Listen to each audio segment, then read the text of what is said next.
अल्हम्दुलिल्लाहिल्लज़ी ज़य्यना नबिय्यिना बिहबीबिहिल मुस्तफ़ा व मन अलल मुअमिनीना बिनबिय्यिहिल मुज्तबा। हज़रत की गुलपोसी, उसके बाद भरपूर खिताब, इंशाअल्लाह मजा आ जाएगा। नारे तकबीर, नारे रिसालत, मसलके आला हजरत, फैज़ाने आला हजरत, जश्न आमदे मुस्तफा, जश्न आमदे मुस्तफा।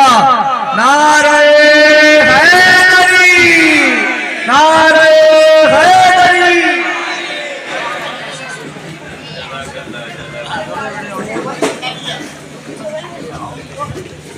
अरे जरा दोनों हाथ उठाकर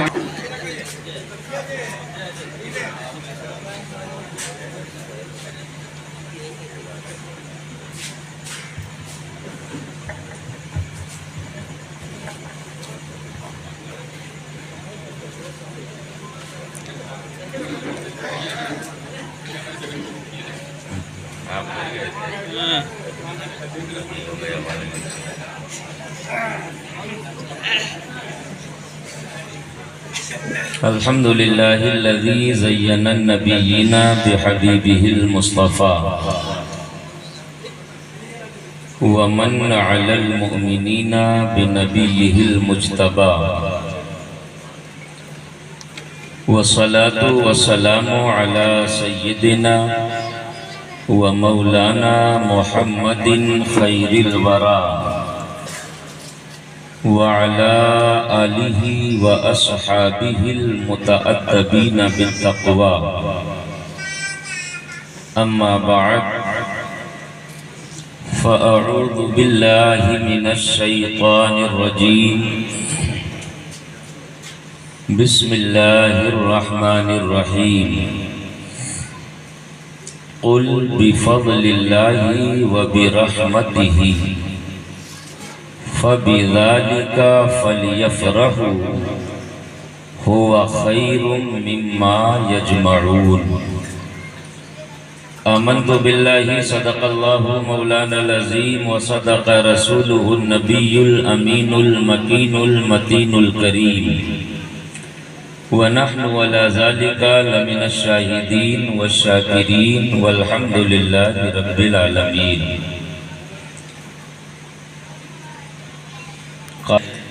आशिक हैं करीने से उन्हें देख रहे हैं, और अपना ये अकीदा है तो आशिक हैं नबी के सरकार मदीने से उन्हें देख रहे हैं। अगर आप लोगों का भी अकीदा है तो इस अंदाज में बोलिए कि सरकार देख रहे हैं, तो आका देख रहे हों और दीवाना आका की बात पर झूम रहा हो तो ये भी मेरे आका की रजा का बाइस है। अपना ये अकीदा है जो आशिक है नबी के सरकार मदीने से उन्हें देख रहे हैं। और अच्छा लगे तो दुआ दे दीजिएगा कि अपने दामाने शफाअत में छुपाए रखना या रसूल अल्लाह। अपने दामाने शफाअत में छुपाए रखना, मेरे सरकार मेरी बात बनाए रखना। मेरे सरकार मेरी बात बनाए रखना। हजरात, अभी आपने बड़ा मखसूस लबो लहजा शायर अहले सुन्नत तफसीर रज़ा साहब से समाअत कर लिया और दीगर अच्छी अच्छी आवाज़ वालों ने पढ़ा। आपने दाद भी दिया और इमदाद भी दिया, है कि नहीं है? मेरे पास तो कोई लहजा नहीं है, ना वो आवाज़ है ना अंदाज है, लेकिन सरकार की मोहब्बत दिल में एक दर्द है, उस दर्द की एक आवाज़ है जो आप तक पहुँचा रहा है। अपने दामाने शफाअत में छुपाए रखना, मेरे सरकार मेरी बात बनाए रखना, और उनके हो जाओ तो हर चीज उन्हीं से मांगो। उनके हो जाओ तो हर चीज उन्हीं से मांगो, अपने दामन पे ना एहसान पराए रखना। उनके हो जाओ तो हर चीज उन्हीं से मांगो, अपने दामन पे ना एहसान पराए रखना। अपने दामन पे ना एहसान पराए रखना। और मैंने माना या रसूल अल्लाह, मैंने माना कि निकम्मा हूँ मगर आपका हूँ। मैंने माना कि निकम्मा हूँ मगर आपका हूँ। मुझ निकम्मे को भी सरकार निभाए रखना। मुझ निकम्मे को भी सरकार निभाए रखना। मैंने माना कि निकम्मा हूँ या रसूल अल्लाह मगर आपका हूँ। मुझ निकम्मे को भी सरकार। और एक शेर और अर्ज करता हूँ कि इसी मनसब का तलबगार हूँ मैं भी आका। तफसीर, इसी मनसब का तलबगार हूँ मैं भी आका। खाक हूँ मैं मुझे कदमों से लगाए रखना। और ये मेरे आका, आपकी याद से आबाद है दिल मेरा हुजूर। आपकी याद से आबाद है दिल मेरा हुजूर। बंदा परवर मेरी हस्ती को बचाए रखना। आपकी याद से आबाद है दिल मेरा हुजूर। बंदा परवर या रसूल अल्लाह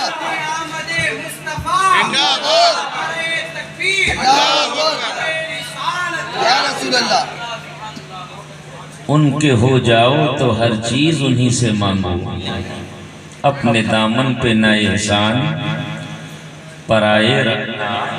आपकी याद से आबाद है दिल मेरा हुजूर। बन रखना। और शायद इस राह से खालिद मेरे आका गुजरे। शायद इस राह से खालिद मेरे आका गुजरे। अपनी पलकों को सरे राह बिछाए रखना। अपनी पलकों को। नारे तकबीर, नारे रिसालत, उलमा अहले सुन्नत, मौलाना शमसुल कमर कादरी।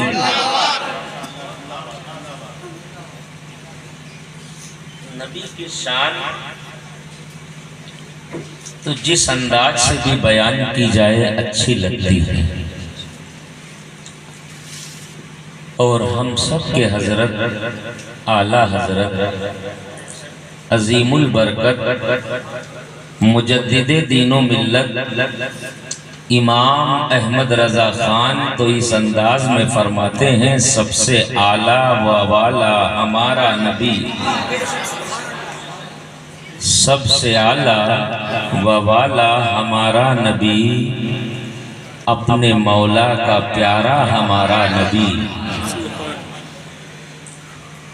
और सब चमक वाले उजलों में चमका किए, अंधे शीशों में चमका हमारा। और ये बात सब जानते हैं कि आला हजरत ने अपने नबी की तारीफ में जब कलम उठाया है तो जोशे अकीदत में नहीं लिखा है। जब भी लिखा है या तो कुरान की किसी आयत का तर्जमा लिखा है या हदीसे मुस्तफ़ा की किसी मफहूम को रकम किया। आला हजरत फरमाते हैं, सबसे औला व आला हमारा नबी, सबसे बाला व वाला हमारा नबी। ये कब लिखा था आला हजरत ने? दिल चाह रहा है इसको बता दूं। शेर बहुत सुनते हो, ये भी जानना चाहिए कि आला हजरत ने लिखा क्यों। जिस नबी के यौमे विलादत की खुशी में और जिस नबी के आमद की खुशी में यहाँ बैठे हो, उसी नबी की तारीफ आला हजरत ने लिखी है। ये आप जानते हैं सरकार पैदा हुई है मक्का शहर में। कहाँ पैदा हुई है? मक्का शरीफ में पैदा हुई है। अब्दुल मुत्तलिब के घर में पैदा हुई है। हाशमी खानदान में पैदा हुई है। अब्दुल्लाह के आंगन में पैदा हुई है। सैयदा आमिना की गोद में तशरीफ लाए, है ना। और जब आए हैं मेरे पैगंबर तो आसमान के सितारे अब्दुल्लाह के आंगन में ऐसे उतर आए थे, लग रहा था ये टूट के गिर पड़ेंगे। सारा निजाम बदल गया था। वो ऐसा जमाना था जिसे कहत साली का जमाना कहा जाता है। बारिश नहीं हुई थी अरब में, खेतियां सूख गई थी, जानवर के थन सूख गए थे, सब्जा बाकी नहीं रहा था। लेकिन जब पैगंबर तशरीफ लाए हैं दुनिया में तो नबी ने कदम रखा है, अल्लाह की रहमतें उतरने लगी हैं, दरख्त को हरियाली मिल गई है, जानवरों के थन दूध से भर गए हैं, जो बीमार था वो बगैर दवा के अच्छा हो गया है। पूरे मक्के की गलियों में खुशबू ही खुशबू थी। मक्के के लोग आपस में बातें कर रहे थे, लोगों ये मक्के का निजाम कैसे बदल गया है। तो कोई आके बता रहा था कि ये लोगों जो मैंने देखा है, अभी अब्दुल मुत्तलिब की गोद में एक खूबसूरत सा बच्चा देखा है। क्या देखा है कि अब्दुल मुत्तलिब खाना-ए काबा की तरफ लेकर के जा रहे थे। मैं फैसला नहीं कर पा रहा था कि अब्दुल मुत्तलिब काबे की तरफ जा रहे हैं या काबा अब्दुल मुत्तलिब की तरफ चला आ रहा है। आला हजरत ने फरमाया था, जिसके सजदे को मेहराबे काबा झुकी, उन भवों की लताफत पे लाखों सलाम। तो उसी नबी की यौमे विलादत हुई मक्का शहर में। वाकया आपकी नजरों में है, करीब में एक कबीला था, एक आबादी थी जिसे कबीला साद की आबादी कहा जाता है। वहां का दस्तूर था, गरीब औरतें अमीरों के घर से बच्चों को दूध पिलाने के लिए लेकर के जाती थी। जो उजरत मिलती थी, जो इनाम मिलता था, उस इनाम से वो अपने घर का खर्च चलाती थी। नबी तशरीफ लाए हैं दुनिया में, कबीले साद की औरतों ने आकर के कहा था, ए हलीमा, गुर्बत व अफलास की जिंदगी गुजार रही हो, बेसरो सामानी की जिंदगी गुजार रही हो, चलो मक्का शहर सुना है, बड़े घरानों में बच्चों की विलादत हुई है, कोई बच्चा तुम भी ले लेना, उजरत मिलेगी, तेरी गुर्बत का खात्मा हो जाएगा। हलीमा ने कहा था, ए मेरी साथ की औरतों, मशवरा तुम्हारा तो अच्छा है, लेकिन कमजोरी इतनी है कि मैं चल नहीं सकती हूँ। ऊंटनी इतनी कमजोर है जो मक्का शहर जा नहीं सकती है। लेकिन साथ की औरतों ने कहा था, हलीमा चलो तो सही, तुम्हें चलना पड़ेगा, हम तेरे साथ साथ चलेंगे। ऊंटनी एक पैक नहीं चल सकती है तो क्या हुआ, हजरत हलीमा अपनी ऊंटनी पर सवार होकर के चली थी।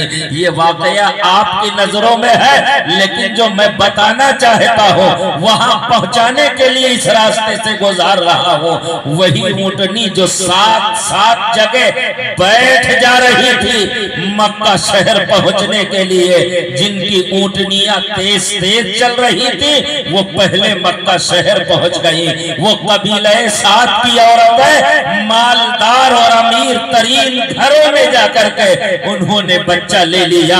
हजरत हलीमा की ऊंटनी मक्का शहर में पहुंची है।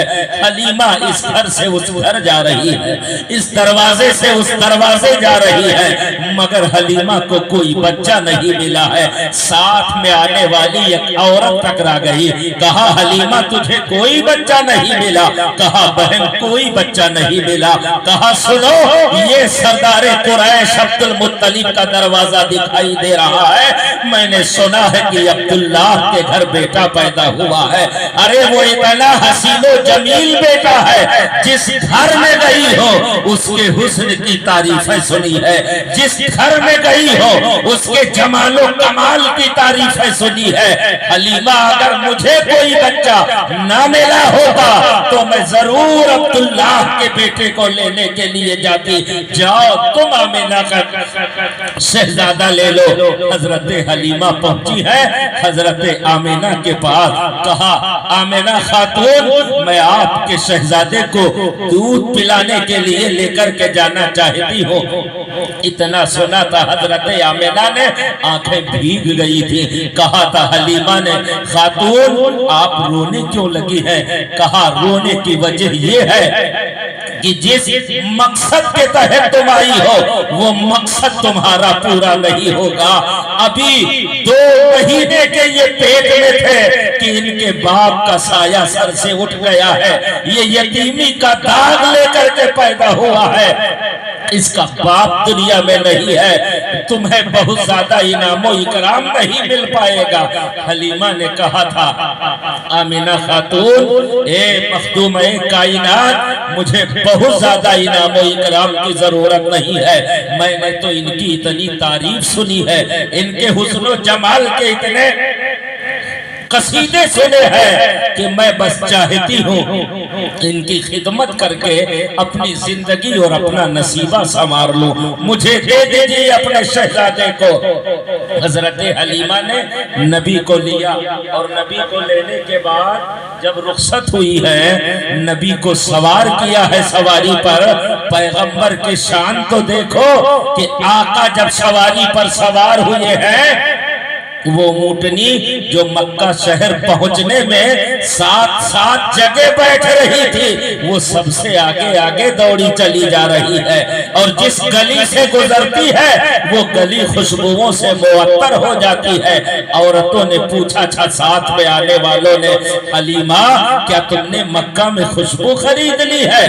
क्या तुमने सवारी तब्दील कर ली है? अरे तेरी सवारी तो चल नहीं पा रही थी, ये तो सबसे आगे आगे दौड़ रही है। हजरत हलीमा ने कहा था, ए साथ में आने वाली औरतों, न मैंने खुशबू खरीदी है न मैंने सवारी बदली है, अलबत्ता सवार बदल गया है। अरे ये अब्दुल्लाह के बेटे के आने की बरकत है। जिस गली से गुजरती हो गलियां महक जाती है। सवारी पर बैठ गए हैं, इसके अंदर तवानाई और ताकत आ गई है। हजरत हलीमा अपने घर लेकर के गई, कबीले में पहुंची, मुश्ती में पहुंची। जी, दरूद पाक पढ़ने। कबीले का हाल क्या था जानते हो? लोग आते थे सवेरे सवेरे, हलीमा इतना बरकत वाला बच्चा लेकर के आई हो, चेहरा दिखा दो, देख करके जिस काम पे जाता हूँ वो काम बन जाता है। हलीमा, ये कटोरे में पानी लेकर के आई हूँ, अपने लाडले का हाथ इस पानी में डाल दो, बीमारों को पिला देती हूँ, शिफा मिल जाती है। बाग में छिड़क देती हूँ, सरसब्जो शादाब हो जाते हैं। जानवरों पर डाल देती हूँ, उनके थन दूध से भर जाते हैं। हजरत हलीमा के दरवाजे पर सवेरे सवेरे लाइन लगी रहती थी। जब तंग आ गई हलीमा, एक सूरत सुझाई दी उन्हें। अपने दरवाजे पर एक हौज खोदा और खोद करके पानी भरा, नबी के मुकद्दस कदम को डाल दिया और डालकर पूरी आबादी में ऐलान कर दिया, लोगों, अब जिसको नबी के कदम का धोबन ले जाना है वो इस हौज से लेकर के जाए। लोग ले जाते थे, पिला देते थे, बीमार को शिफा मिल जाती थी, जानवर फरबा हो जाते थे, बागात में हरियाली आ जाती थी। आला हजरत ने पढ़ा, तुल कलम उठाया, लिख दिया, जिनके तलवों का धोवन है आबे हयात है, वो जाने मसीहा हमारा नबी। उसी हलीमा के नारे तकबीर, नारे रिसालत, फैजान आला हजरत, नारे। सरकार 2 साल तक रहे। कितने दिन तक? बोली, कितने दिन तक? ये तारीख भी याद रखा कीजिए, याद रखने वाली बातें हैं। पैगंबर कितने दिन तक कहाँ रहे? कुल जिंदगी जाहिरी मेरे आका की 63 साल की है। कितनी है? 63 साल की है। 53 साल पैगंबर ने मक्के में गुजारे हैं और 10 साल मेरे आका ने कहा गुजारा है, मदीना शरीफ में गुजारा है। 10 साल मदीना में गुजारा है, 53 साल पैगंबर ने मक्का में गुजारा है। ये हमारे नौजवानों को ना आता है ना वो सीखना चाहते हैं। जिस नबी से मोहब्बत करते हो उस नबी के बारे में भी तो जानो। अरे मोहब्बत करने के लिए महबूब का जानना जरूरी होता है, पहचानना जरूरी होता है, उसके बारे में इल्म जरूरी होता है। 2 साल तक पैगंबर हजरत हलीमा के घर रहे। उम्र 2 साल को पहुंची है, पैगंबर हजरत हलीमा के घर में है ना। और ये वाकया हजरत हलीमा के घर में ही पेश आया था। हजरत हलीमा ने एक दिन दूध पिलाया पैगंबर को। आम औरतों की आदत होती है, जब अपने बच्चे को दूध पिलाती है, बच्चा सो जाता है तो उसे लेटाने के लिए, सुलाने के लिए वो जब बिस्तर पर लेटाती है ना, अगर वो जाग रहा होता है तो थपकियां दे करके सुला देती है, सो जाता है, दबे कदम अपने काम की तरफ चलती है। लेकिन माँ की ममता उसे पलट कर देखने पर मजबूर कर देती है, मेरा लाल सो रहा है कि जाग रहा है। हजरत हलीमा फरमाती है, एक दिन पैगंबर को दूध पिलाया और पिला करके देखा मुस्तफा सो गए हैं, झूले में लेटा दिया और लेटा करके जब मैंने आगे बढ़ा और बढ़ करके सोचा लाओ पलट कर देखो मोहम्मद सो रहे हैं कि जाग रहे हैं। हजरत हलीमा फरमाती है, जो मैंने देखा बताऊंगी ताज्जुब करोगे, मेरी हैरत की तो इंतहा नहीं रही। क्या कहती है? फरमाती है, मैंने पलट के देखा तो क्या देखा, मुस्तफा सो नहीं रहे हैं बल्कि जाग रहे हैं मेरे आका। और जाग करके क्या कर रहे हैं, उंगली आसमान की तरफ उठी है। पैगंबर की उंगली अगर मशरिक की तरफ जाती है तो चांद मशरिक की तरफ जाता है, उंगली अगर मगरिब की तरफ जाती है तो चांद मगरिब की तरफ जाता है। ये मुस्तफा जाने रहमत का कमाल था। उम्र 2 साल को पहुंची है। हजरत हलीमा के जो और शहजादे थे, शहजादियां थी, उनका काम क्या था, दिन में वो बकरियां चराने जंगल की तरफ जाया करते थे। एक दिन पैगंबर ने कहा, अम्मा हलीमा ये मेरे और भाई बहन कहाँ जाते हैं? कहा, बेटा ये दिन में जंगल में बकरियां लेकर के जाते हैं। मुस्तफा ने कहा, माँ हलीमा कल मैं भी इनके साथ बकरी चराने जाऊंगा। नबी की बात थी। हलीमा ने सवेरा हुआ, मुस्तफा को नहलाया धुलाया, तैयार कर दिया और तैयार करके अपने बेटों के साथ भेज दिया जंगल में बकरियां चराने के लिए।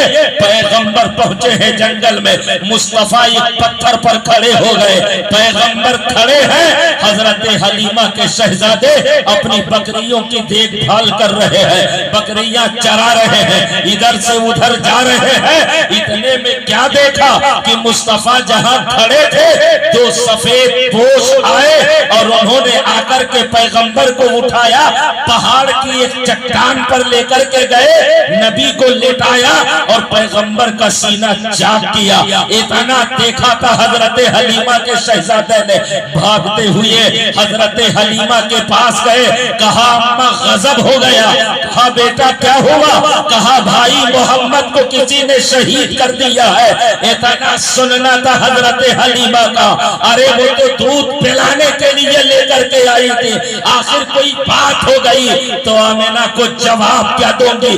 दौड़ती हुई आई, आकर के जब पहुंची उस जगह पर जहां पैगंबर जिस चट्टान पर बैठे हुए थे, मुस्तफा के पास आई, कहा बेटा मोहम्मद मैंने तो तुम्हारे शहादत की खबर सुनी है, आखिर मामला क्या है? कहा अम्मा हलीमा बात यह है, मैं फला पत्थर पर खड़ा हुआ था, 2 सफेद पोश आए, उन्होंने मुझे उठाया और उठा करके इस चट्टान पर लेकर के आए, मुझे लेटाया, लेटा करके मेरे सीने को चाक किया और सीना चाक करने के बाद मेरे दिल को निकाला, निकाल करके मेरे दिल में एक छोटा छोटा सा गोश्त का टुकड़ा था उसे अलग किया और अलग करने के बाद मेरे दिल को मेरे सीने में रख दिया और रखने के बाद दिल सीने को सिल दिया है। माँ हलीमा कोई और बात नहीं है, बस थोड़ी सी कमजोरी महसूस कर रहा हो। इसके बाद अर्ज करते हैं अम्मा हलीमा जब उन लोगों ने मेरे सीने को सिल दिया, सीने के बाद फिर क्या हुआ? अर्ज करती है हलीमा सरकार बताएं क्या हुआ? फरमाते हैं कि फिर एक तराजू लाया गया, उस तराजू के एक पल्ले में मुझे रखा गया, दूसरे पल्ले में 10 लोगों को रखा गया, वजन किया गया। मेरा पल्ला 10 लोगों पर भारी था, 100 लोगों को रखा गया, वजन किया गया, फिर भी मेरा पल्ला भारी था। 1000 को रखा गया, वजन किया गया, फिर भी मेरा पल्ला भारी था। इतने में एक फरिश्ते ने कहा अरे इन्हें क्या वजन कर रहे हो? अगर जमीनों आसमान रख दो और दूसरे पल्ले में इन्हें रख दो तब भी इन्हीं का पल्ला भारी होगा। इतना सुनना था। इमाम अहमद रजा बरेली की सरजमीन से पुकार उठे सबसे आला वाला हमारा नबी, सबसे बाला वाला। नारे तकबीर, नारे रिसालत, फैजान आला हजरत, फैजान आला हजरत, नारे तकबीर, नारे रिसालत। आला हजरत ने एक शेर और लिखा है अपने नबी की शान में। लाला हाजी जी कोई दिक्कत तो नहीं हो गई जी? वक्त कितना हो गया? 12:30 हुआ। इजाजत है?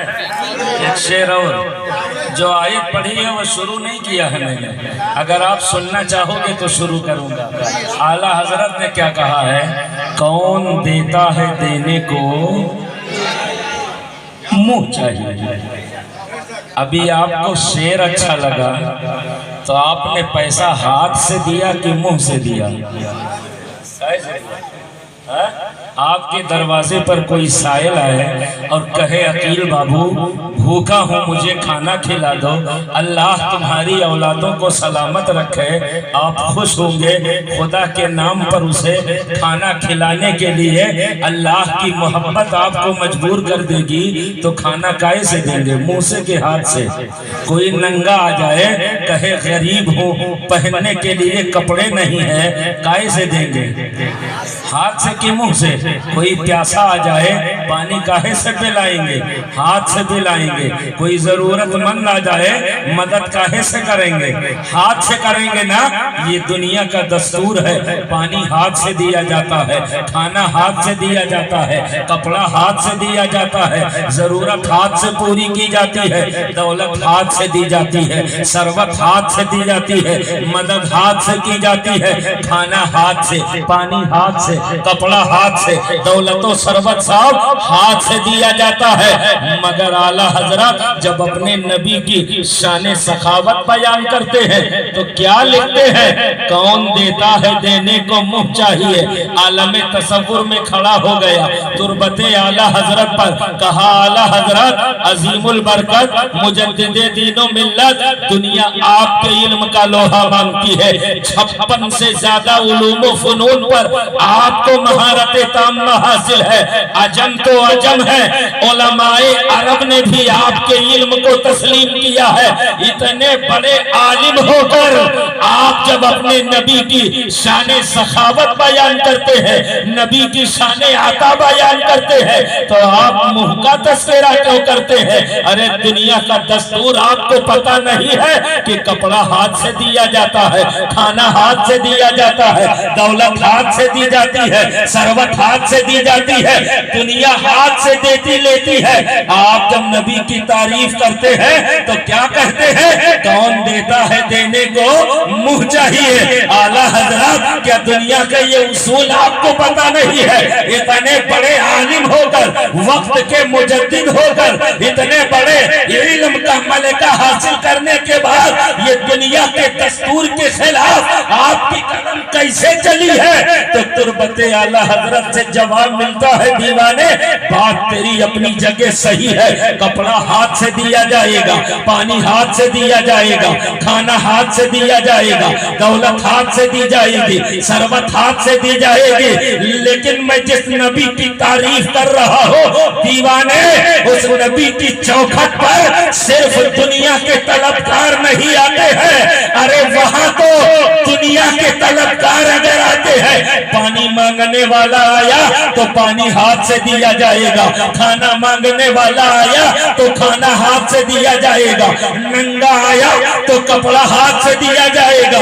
लेकिन अगर मांगने वाला दुनिया नहीं मांग रहा है, उसने कहा या रसूल अल्लाह शफाअत चाहिए, या रसूल अल्लाह निजात चाहिए, या मेरे आका जन्नत चाहिए और जन्नत में आपकी रिफाकत चाहिए, तो अब शफाअत हाथ से नहीं दी जाएगी, मुस्तफा के लब खुलेंगे, मांगने वाले की निजात हो जाएगी, पैगंबर का मुंह खुलेगा, मांगने वाले को जन्नत मिल जाएगी। तो आला हजरत कहते हैं कौन देता है, देने को मुंह चाहिए, देने वाला है सच्चा।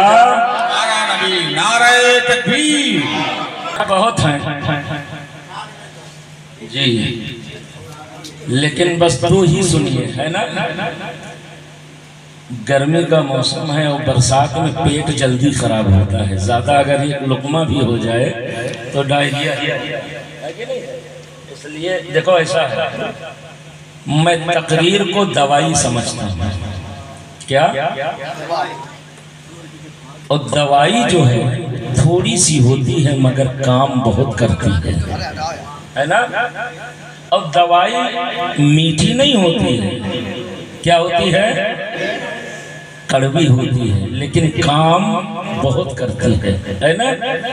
जायका जरूर थोड़ा सा अच्छा नहीं होता है, लेकिन अगर उतार लिया जाए हलक से तो दर्द से तड़पने वाला भी मुस्कुराने लगता है कि नहीं। अब आइए अपने मौजूद की तरफ, एक बार दरूद पाक पढ़ रहे हैं, अल्लाहुम्मा सल्ली अला सय्यिदना व मौलाना मुहम्मद मादनिल जूदी वल करम। मेरी आवाज़ जो बैठी हुई है आप महसूस कर रहे होंगे, इसलिए मैं भी ज़्यादा मेहनत नहीं करना चाहता था, थोड़ा सा और हो जाएगा, इसलिए कि और भी जलसे हैं। और ये तो मैं दुआ दूंगा गुजरात वालों को, जब 2-2 घंटे तकरीर कराओगे तो मशीन तो है नहीं, इंसान ही है कि नहीं है जी। तो ये उनकी मेहरबानी है। खैर, जब आशिक इश्क के रंग में होता है ना, तो सुनने वाले को भी वक्त का एहसास नहीं होता और सुनाने वाले को भी एहसास नहीं होता, है ना। अल्लाह के नबी की मीलाद की खुशी में आप यहाँ बैठे हैं। मैंने कुरान की आयत पढ़ी, उल बिफद्लिल्लाहि व बिरहमतिही फबिज़ालिका फलियफ़रहू हुवा खैरुम मिम्मा यजमऊन। अल्लाह फरमाता है मुस्तफ़ा आप कह दो कि जब तुम्हें अल्लाह का फजल मिले और रहमत मिले तो चाहिए कि तुम खुशी मनाओ।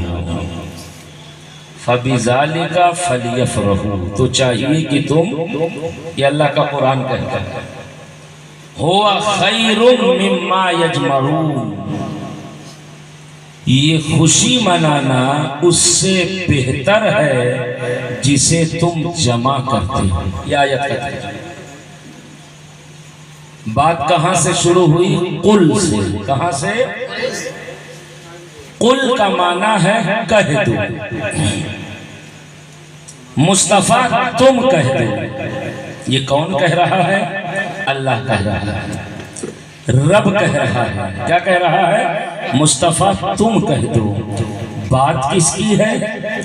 अल्लाह की है, बात रब की है, पैगाम रब का है, कलाम खुदा का है, पहुंचाना अपने बंदों तक चाहता है ना। लेकिन डायरेक्ट बात नहीं कर रहा है। क्या कह रहा है? मुस्तफा तुम कह दो, बात खुदा की है, कलाम खुदा का है, मैसेज खालिको मालिक का है, पैगाम खुदा का है, पहुंचाना बंदों तक चाहता है। लेकिन रब डायरेक्ट अपने बंदे से कलाम नहीं कर रहा है, बीच में वसीला बना रहा है। मेरे पैगंबर तुम कह दो, मुस्तफा तुम कह दो, बात मेरी है, कहना तुम्हें है, पैगाम मेरा है, पहुंचाना तुम्हें है। मौला तू तो हर शय पर कादिर है, तेरी शान अला कुल्ल शैइन कदीर है। तो लफ्ज़े कुन से कायनात बना सकता है कि अपनी बात अपने बंदों तक नहीं पहुंचा सकता है? पहुंचा तो सकता हो, लेकिन एक करीना दे रहा हो, एक उसूल दे रहा हो, एक तरीका दे रहा हो, ताकि रब जमाने को ये पैगाम दे रहा है, ए लोगों बात मेरी है, कहना बंदों से है, लेकिन मैं रब होकर भी डायरेक्ट अपने बंदे से कलाम नहीं करता हो, बल्कि बीच में महबूब को वसीला बनाता हो। अब कोई पूछे ये वसीला साबित कहां से है?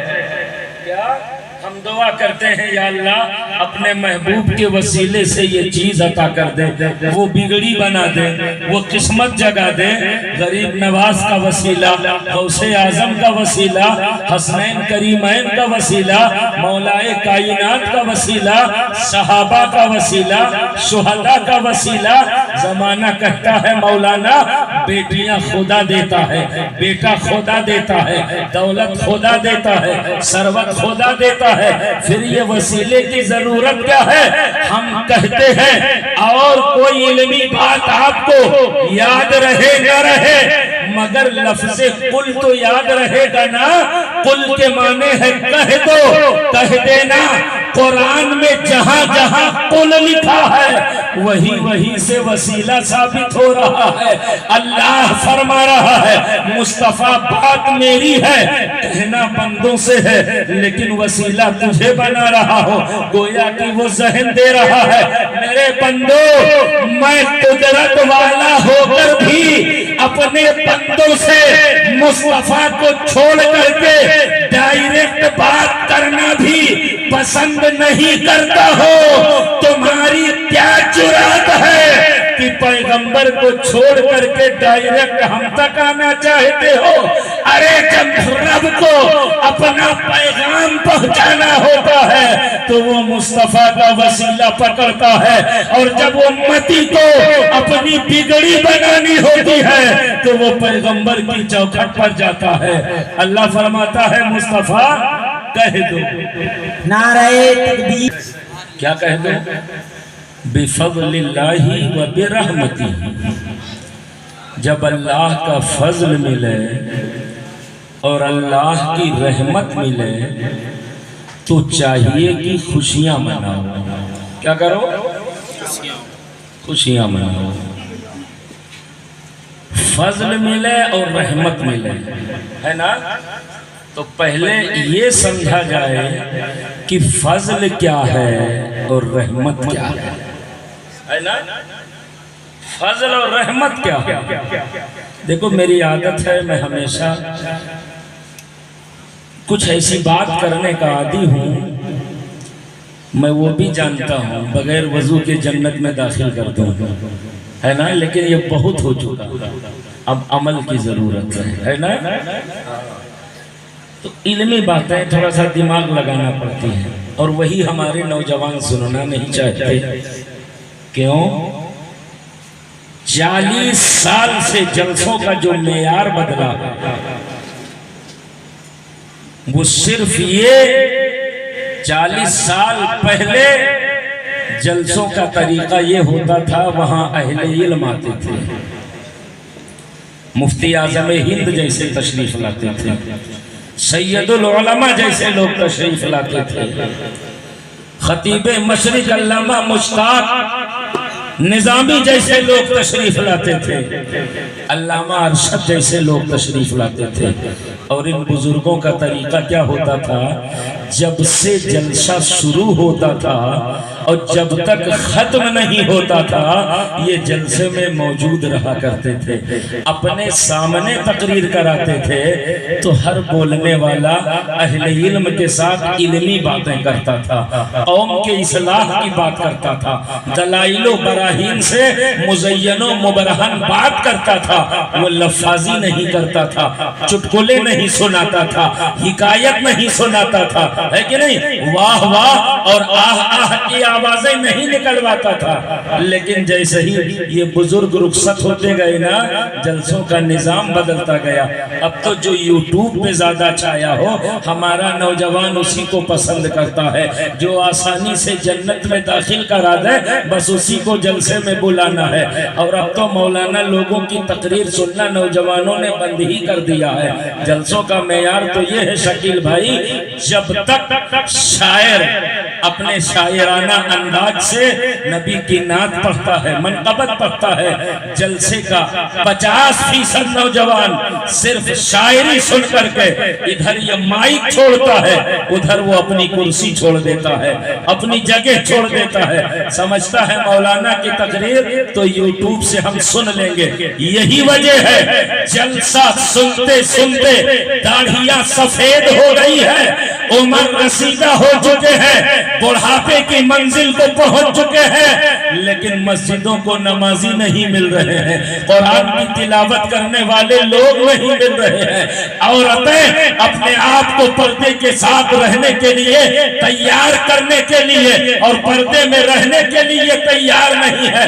वजह क्या है कि इन्हें ना उलमा के बयानात सुनना है, ना आलिमों की तकरीर सुनना है, न पढ़े लिखे लोगों की बात सुननी है जो इस्लाह की बात करते हैं। मैंने अर्ज किया था, अल्लाह फरमाता है जब फजल मिले तो खुशी मनाओ, रहमत मिले तो खुशी मनाओ। मौला ये फजल क्या है, रहमत क्या है, मैं बहुत ज्यादा दूर नहीं ले जाऊंगा। रहमत किसे कहते हैं? अल्लाह ने कहा कुरान उठाओ, वमा अरसलनाका इल्ला रहमतल लिल आलमीन, नबी को कायनात के लिए रहमत बनाया। पता क्या चला? अल्लाह की सबसे बड़ी रहमत का नाम मोहम्मदुर रसूलुल्लाह है। मुस्तफा रहमत बन के आए हैं, नबी मिल जाए तो खुशी मनाओ। फजल क्या है? या अय्युहन नबिय्यु इन्ना अरसलनाका शाहिदन व मुबश्शिरन व नज़ीरा व दाइयन इलल्लाहि बिइज़निहि व सिराजन मुनीरा व बश्शिरिल मुमिनीना बिअन्न लहुम मिनल्लाहि फज़लन कबीरा। अल्लाह फरमा रहा है रहमत भी मुस्तफा है, सबसे बड़े फजल भी मुस्तफा है। जब नबी मिल जाए तो चाहिए कि खुशी मनाओ। मुस्तफा मिल गए, किसे मिले? हम गुलामों को मिले, चाहिए कि खुशी मनाओ। ये अल्लाह का हुक्म है। यही वजह है जब भी रबीउल अव्वल का महीना आता है हम पैगंबर के आने की खुशी मनाते हैं, नबी के मीलाद की खुशी मनाते हैं, नबी के पैदाइश की खुशी मनाते हैं, अपने अपने अंदाज से मनाते हैं, हर जायज तरीके से मनाते हैं। मैं उसकी बात नहीं कर रहा हूँ जहाँ डीजे पर आप थिरकते हो, मैं उसकी बात नहीं करता हूँ जब नबी के मीलाद की खुशी में आप शरीयत के दायरे को लांघ करके आतिशबाजी मना करके नबी की मीलाद मनाते हो। याद रखो जो चीज हराम है शरीयत में वो चाहे खुदा के नाम पर किया जाए या नबी के नाम पर किया जाए या अल्लाह के किसी महबूब बंदे के नाम पर किया जाए, वो चीज कभी जायज नहीं हो सकती है।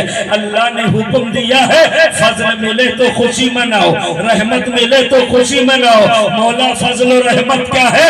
अल्लाह का कुरान कह रहा है मुस्तफा अल्लाह की रहमत है, नबी सबसे बड़े फजल का नाम है। नबी आए तो खुशी मनाओ। हम खुशी मनाते हैं, कभी झंडी लगा करके खुशी मनाते हैं, कभी कुमकुमे लगा करके खुशी मनाते हैं, कभी चरागा करके खुशी मनाते हैं, कभी जुलूस निकाल करके खुशी मनाते हैं, कभी जलसा मुनक्किद करके खुशी मनाते हैं। जमाना क्या कहता है? सहाबा के जमाने में तो ये सब हुआ नहीं था, आप क्यों कर रहे हो? उन्होंने झंडियां तो नहीं लगाई थी, उन्होंने ये झंडे तो नहीं लगाए थे, आप क्यों मना रहे रहे हो लगा रहे हो। तो उन्हें सिर्फ एक जवाब, कोई इल्मी जवाब नहीं दे रहा हूं, एक बात बताओ, नबी जब दुनिया में तशरीफ लाए थे तो ये जो खुशी मनाने का हुक्म है ये किसके लिए है? मोमिनों के लिए। और जब आका मक्के में पैदा हुए तो पूरा मक्का तो काफिरों से भरा रहा था, है ना? मुसलमान कोई था ही नहीं, चंद लोगों को छोड़ करके, तो फिर खुशी मनाता कौन?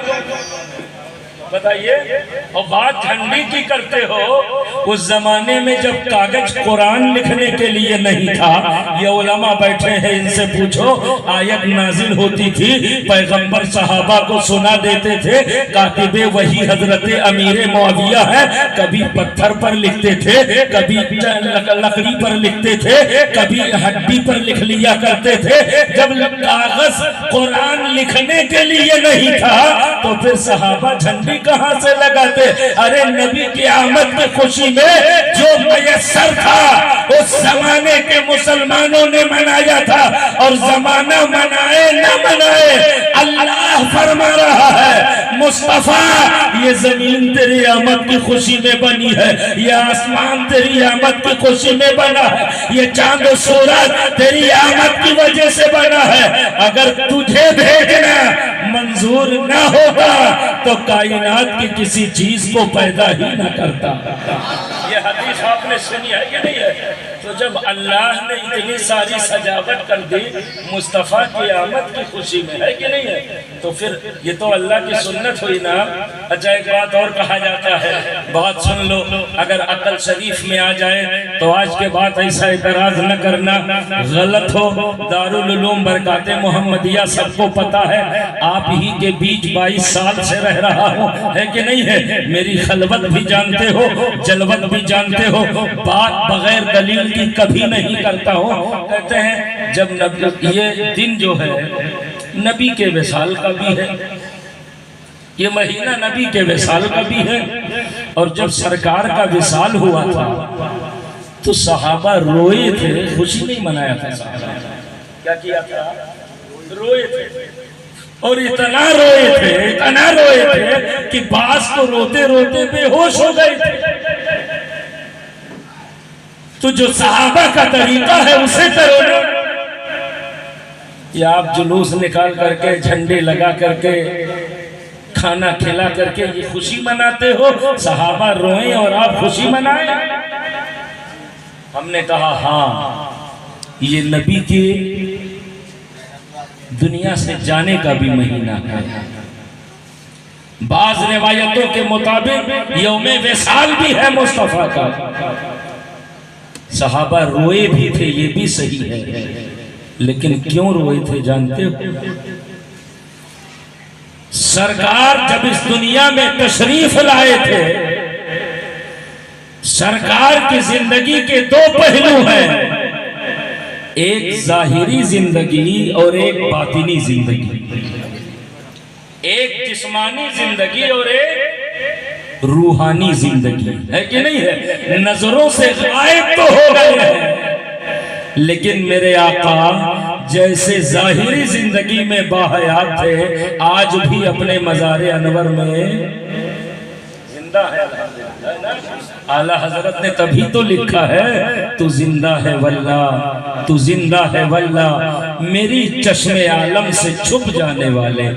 दुनिया की आंख से आप ओझल हो गए हैं। तो पैगंबर जब जाहिरी जिंदगी के एतबार से सहाबा के बीच तशरीफ लाए थे, तो नबी सहाबा के दरमियान जब थे, तो सहाबा जब मस्जिद नबवी में होते थे, तो नबी जब हैया अला सलाह के वक्त निकलते थे, तो सहाबा नबी के इस्तेकबाल के लिए खड़े हो जाते थे।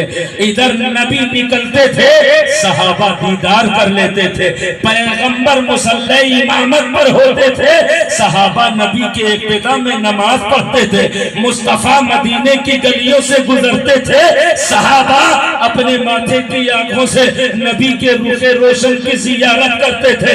अरे जब मुस्तफा जाहिरी हयात और जाहिरी जिंदगी लेकर के इस दुनिया से हमारी जाहिरी आंखों से ओझल हो गए तो सहाबा इसलिए रोए कि अब पैगंबर को जाहिरी आंखों से जियारत नहीं कर पाएंगे।